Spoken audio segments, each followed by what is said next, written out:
Hello guys, आज हम explain करने जा रहे हैं लेटर फ्रॉम काइसुके बाजी का चैप्टर 7। और इस सीरीज की प्लेलिस्ट का लिंक आपको पिन कमेंट में मिल जाएगा। तो चलिए चैप्टर स्टार्ट करते हैं। तो चैप्टर की स्टार्टिंग में हम सबसे पहले देखते हैं चीफयू को, जो कि स्कूल की टेरेस पर खड़ा होता है और उसने अभी तक वो गैंग यूनिफॉर्म नहीं उतारी होती है जो कि उसे बाजी ने दी होती है। और चीफयू स्कूल टेरेस के ग्रिल के पास बड़े ही कूल अंदाज में खड़ा होता है और वो कह रहा होता है, मेरा नाम है Chifuyu Matsuno from first division of Tokyo Manji gang. और फिर हम देखते हैं रियूसी को, जो कि नॉर्मल हो चुका होता है और वो अपनी पुरानी जगह पर बैठा होता है। और रियूसी चीफयू को ये सारी हरकतें करते हुए देख रहा होता है। और फिर रियूसी चीफयू को कहता है, Tokyo Manji gang first division, आखिर तुम ये कब तक बोलने वाले हो। जब चीफयू को पता चलता है कि रियूसी उसे काफी देर से ये सब करते हुए देख रहा है, तो उसकी सारी कूलनेस निकल जाती है और चीफयू का चेहरा शर्म से पूरा लाल हो जाता है। और फिर चीफयू रियूसी से कहता है कि तुम यहाँ पर कब से हो, और अगर तुम यहाँ पर बैठे थे तो तुम्हें मुझे बताना चाहिए था कि तुम यहाँ पर हो। चीफयू को घबराया देख रियोसी तो बस मजे ले रहा होता है और हंस रहा होता है चीफयू पे। और हम देखते हैं कि उसी समय बाजी भी वहां पर आ जाता है। और जब बाजी चीफयू और रियोसी को एक साथ छत पर देखता है तो उसका ध्यान चीफयू पे जाता है। और जब बाजी देखता है कि चीफयू ने स्कूल में गैंग यूनिफॉर्म पहन रखी है, तो फिर बाजी काफी ज्यादा गुस्से में आ जाता है और फिर वो चीफयू को डांटते हुए कहता है, तुम स्कूल में गैंग यूनिफॉर्म पहन के आखिर कर क्या रहे हो। जो सुनने के बाद चीफयू काफी ज्यादा घबरा जाता है और वो फिर से बाजी से माफी मांगने लग जाता है और कहता है कि बाजी सैन मुझे माफ कर दीजिए। और यहाँ पर बाजी को लग रहा होता है कि चीफयू स्कूल में वो गैंग यूनिफॉर्म पहन के आया होता है, पर असल में तो चीफयू ने वो यूनिफॉर्म तब से उतारी ही नहीं होती है जब से उसे बाजी ने वो दी होती है। उसके बाद बाजी चीफयू से कहता है, चलो छोड़ो उन सब बातों को, क्या तुम स्कूल के बाद फ्री हो चीफयू। जिसके जवाब में चीफयू तुरंत हाँ बोलता है। और उसके बाद बाजी कहता है, चीफयू अगर तुम आज फ्री हो तो मुझे तुम्हारी मदद की जरूरत है। अगर तुम्हें कोई प्रॉब्लम ना हो तो क्या तुम मेरे आज घर पे आ सकते हो। और इतना सुनते ही चीफयू के तोते उड़ जाते हैं, क्योंकि बाजी ने इससे पहले कभी भी चीफयू से स्पेशली कभी मदद नहीं मांगी थी। और फिर चीफयू अपने ख्यालों से बाहर आता है और फिर बिना कुछ सोचे वो बाजी को हाँ कहता है और कहता है कि मैं कुछ भी करने को तैयार हूँ। और फिर बाजी कहता है कि एक बार सोच लो, वो काम थोड़ा सा मुश्किल हो सकता है। पर बाजी की बात काटते हुए चीफयू कहता है, मुझे फर्क नहीं पड़ता कि आखिर वो कौन सा काम है या मेरा सामना किससे होने वाला है। अगर बाजी सैन मैं आपके किसी भी काम आ सकता हूँ तो मैं उस बंदे को हरा के रहूंगा। और वैसे तो यहाँ पर बाजी ने किसी भी काम का जिक्र नहीं किया था कि आखिर वो किसी फाइट के बारे में बात कर रहा है या फिर किसी और काम के बारे में, पर चीफयू हाँ कह देता है। और फिर हम देखते हैं चीफयू को, जो कि बाजी के घर में होता है और वो काफी ज्यादा मेहनत कर रहा होता है। और यहाँ पर हमें पता चलता है बाजी ने जिस काम के लिए चीफयू को बुलाया था वो काम था घर को रीअरेंज करने का। यहाँ पर बाजी की मॉम को अपना रूम रीडेकोरेट करना था, इसलिए उन्होंने मदद मांगी थी। और बाजी का एक हाथ टूटे होने की वजह से वो ये काम अकेले नहीं कर सकता था, इसलिए उसने चीफयू की मदद मांगी थी। और उसके बाद बाजी चीफयू से कहता है कि मुझे माफ कर देना चीफयू, मैं तुमसे काफी काम करवा रहा हूँ। उसके बाद बाजी की मॉम चीफयू को थैंक्स बोलती है और कहती है, चीफयू हमारी इतनी मदद करने के लिए तुम्हारा बहुत बहुत थैंक यू। मैं जानती हूँ कि तुम बहुत ही ज़्यादा वीक हो, पर तुम हमेशा फाइट्स में जाते हो और हमेशा परेशानी पैदा करते हो। ये सब सुनकर चीफयू काफ़ी ज़्यादा एम्बेरस हो जाता है। और फिर चीफयू बाजी की मॉम से कहता है कि अरे आंटी, मैं वीक नहीं हूँ, मैं काफ़ी ताकतवर हूँ, बस आप मुझे इतना बताइए ये सामान रखना कहाँ है। और ये सब कहकर चीफयू अपनी इज्जत बचाने की कोशिश कर रहा होता है, पर चीफयू की शक्ल देखकर साफ साफ पता चल रहा है कि चीफयू को कितना स्ट्रगल करना पड़ रहा है उन सब सामान को उठाने में। और उसके बाद चीफयू को समझ में आता है कि बाजी ने उसे किस काम के लिए घर पे बुलाया था। उसके बाद चीफयू कहता है, अब मुझे समझ में आया बाजी सैन आप किस काम के बारे में बात कर रहे थे, पर हर वो काम जो आपकी मदद कर सकता है वो काम मैं जरूर करूंगा।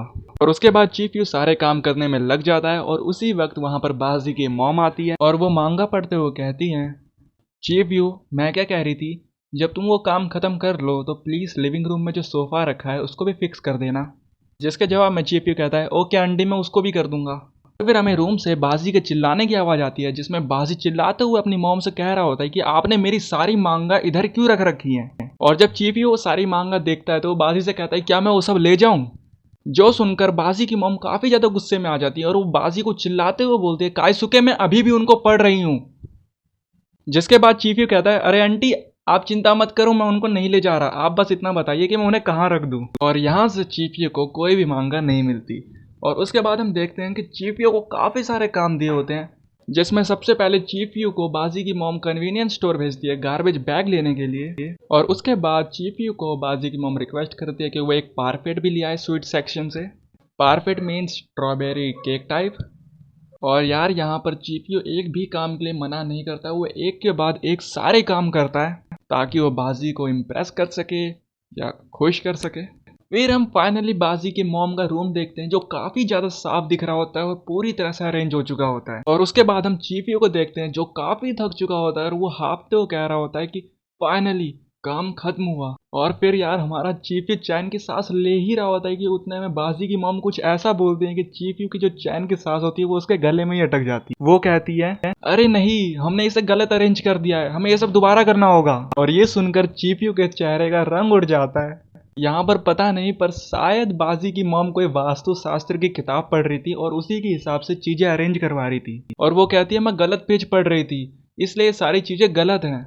मॉम की बात सुनने के बाद बाजी काफी ज्यादा गुस्से में आ जाता है और वो बोलता है कि क्या बकवास कर रहे हो आप, हमने सारा काम खत्म कर दिया, अब हमें और कुछ करने की कोई जरूरत नहीं है। और उसके बाद बाजी की मॉम भी गुस्सा हो जाती है और वही बोलने लग जाती है कि नहीं, इस तरह से हमारे घर में खुशियां और गुड लक नहीं आएगा। और वो आगे कहती है कि मेरी बुरी किस्मत और मिस फॉर्चून की वजह से ही तुम्हारा हाथ टूटा है, हमें ये सब सही करना ही होगा। और चीफ व्यू इन दोनों को लड़ते देख बहुत ही ज्यादा परेशान हो जाता है और वो दोनों से कहते हैं कि आप चिंता मत करो, मैं ये सब कुछ दोबारा कर दूंगा।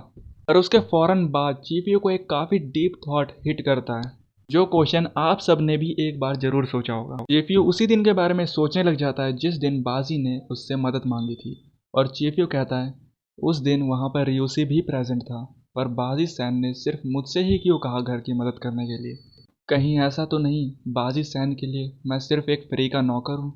और फिर चीफ व्यू होश में आता है और वो कहता है नहीं, मैं ज़्यादा सोच रहा हूँ, ये जरूर इसलिए होगा क्योंकि बाजी सैन और मेरा घर पास में है, बाजी सैन मेरे बारे में ऐसा नहीं सोच सकते।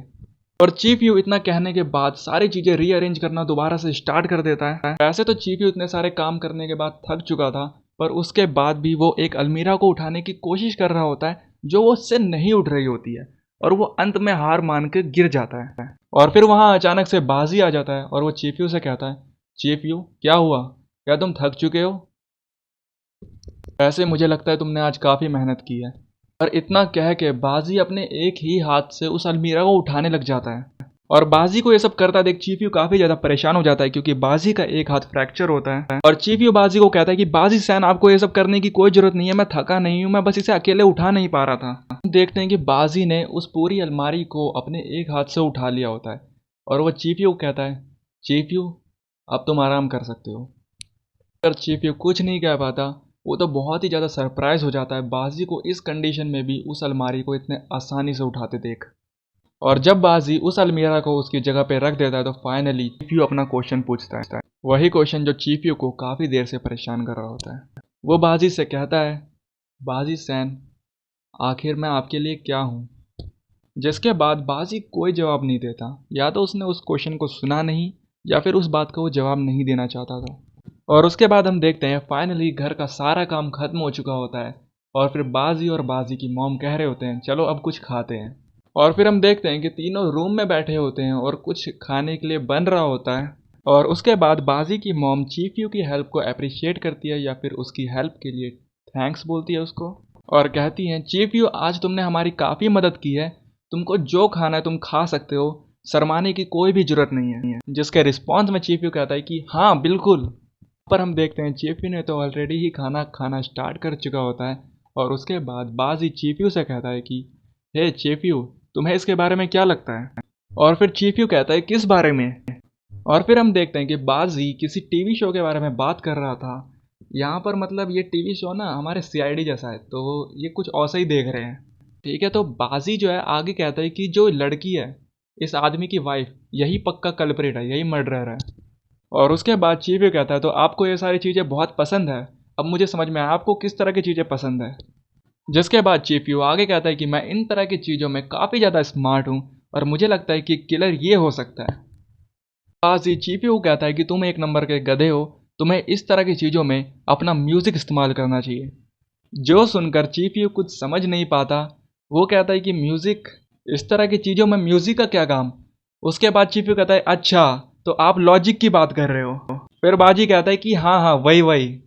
और यहाँ पर भी चीफ यू बाजी की ग्रामर ठीक कर रहा होता है और इसी टीवी शो से लेकर सभी का हंसी मजाक चल रहा होता है। और फिर हम देखते हैं बाजी और चीफ यू को, जिनको सीआईडी देखने में काफ़ी मज़ा आ रहा होता है, और वो एक दूसरे की कंपनी काफ़ी एंजॉय कर रहे होते हैं। और फिर हम देखते हैं बाजी की मॉम को, जिनकी आंखों में काफ़ी चमक होती है।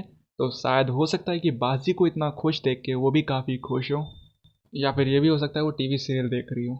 और उसके बाद बाजी की मॉम अचानक से कहती है, तुम दोनों एक नंबर के इडियट हो, जो चौथा बंदा है वही मुजरिम है। जो सुनकर बाजी का मूड खराब हो जाता है। और उसके बाद बाजी की मॉम आगे कहती है, इस तरह की कहानी में ज्यादातर चौथा बंदा ही किलर होता है। वो कहती है कि वो बुढ़ा, वो ओल्ड मैन वही पक्का मुजरिम है, उसी ने पक्का खून किया है। जो सुनकर बाजी काफी ज्यादा गुस्सा हो जाता है, क्योंकि जिसको शायद बाजी की मॉम बुढ़ा बोल रही है वो बाजी का कोई फेवरेट कैरेक्टर हो। तो बाजी कहता है कि वो इतना भी बूढ़ा नहीं है। जिसके बाद बाजी की मॉम कहती है, नहीं नहीं वही बुढ़ा किलर है। जिसके बाद बाजी काफी ज्यादा गुस्से में आ जाता है और वो कहता है, अगर वो बुढ़ा है तो आप भी बुढ़ी हो। जो सुनकर बाजी की मॉम काफी नाराज हो जाती है और वो कहती है, काइसुके तुमने अभी क्या कहा। और फिर इन सब चीजों के बाद हम देखते हैं कि बाजी की मॉम और बाजी ये सारी बातें करते करते सो चुके होते हैं। और अब चीफ यू टेबल की तरफ देख रहा होता है और वो सोच रहा होता है, इतने सारे जूठे बर्तन, अब इनका क्या होगा। तो फिर चीफ यू डिसाइड करता है कि वो इन सबको धोएगा। और फिर चीफ यू स्टार्ट कर देता है, मतलब सारे बर्तन इकट्ठे करके वो रसोई की तरफ चला जाता है और उन सब बर्तनों को धोना स्टार्ट कर देता है। और जब चीफ यू ये सारे बर्तन धो रहा होता है तो उसी वक्त बाजी की मॉम उठ जाती है और वो चीफ यू का नाम लेती है। और उसके बाद बाजी की मॉम एक बहुत ही ज़्यादा अनएक्सपेक्टेड थिंग कहती है। वो कहती है, चीफ यू क्या तुम कन्वीनियंस स्टोर जाके मेरे लिए हल्दी और कुछ टॉप क्वालिटीज़ के केक और चॉकलेट चिप्स ला सकते हो। और यार यहाँ पर मुझे सीरियसली लगा था कि बाजी की मॉम चीफ यू को कुछ ऐसा कहेंगी कि नहीं बेटा चीफ यू, तुमने आज दिन में बहुत काम किए हैं, अब तुम्हें आराम करना चाहिए। पर नहीं, बाजी की मॉम कहती है, चीफ यू बेटा क्या तुम बर्तन धो रहे हो, तो ऐसा करो तुम 4-5 काम और कर दो। पर फिर उसके बाद चीफ यू कहता है कि ठीक है मैं वो सारे काम कर दूंगा। और उसके बाद चीफ यू जब कन्वीनियंस स्टोर जाने लग जाता है तो फिर बाजी की मॉम चीफ यू को रोकते हुए कहती है, चीफ यू काइसुके का ख्याल रखना। मैं जानती हूँ कि काइसुके एक नंबर का इडियट है, बिल्कुल मेरी तरह, और भी ज़्यादा इडियट है अपने फादर से, और अब ये एक नंबर का बेवकूफ़ भी है। पर काइसुके जब भी कोई काम करता है तो वो पूरी लगन से करता है, और मैं जानती हूँ ये बहुत ही ज़्यादा लापरवाह है। मैंने इसे काफ़ी सिखाने की कोशिश करी, पर जो भी हो, काइसुके अपने साथ एक फ्रेंड को घर पे लाए ये बहुत रेयर है।